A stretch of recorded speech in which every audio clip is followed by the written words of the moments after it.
iyong mga halaman ay nakakaranas ng pagkalanta, pagdidilaw ng mga dahon, mabagal na paglaki o pagkawala ng sigla dahil sa mga kadahilanan tulad ng pagbabago ng panahon at kakulangan ng mga sustansya.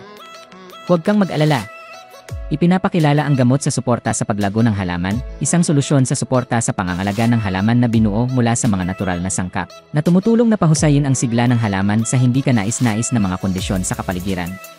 Sa isang magiliw at madaling gamitin na formula, tinutulungan ng produkto ang mga halaman na mabawi ng paunti-unti na nagpapataas ng kanilang kakayahang umangkop. Kailangan mo lamang paghaluin ang 5 patak sa 1 litro ng tubig.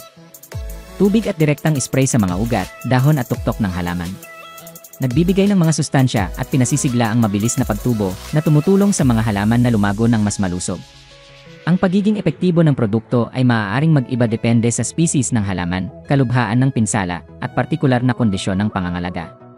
Ito ang perpektong pagpipilian para sa mga mahilig sa bonsai at gustong pagbutihin ang sigla ng kanilang hardin sa ligtas at napapanatiling paraan.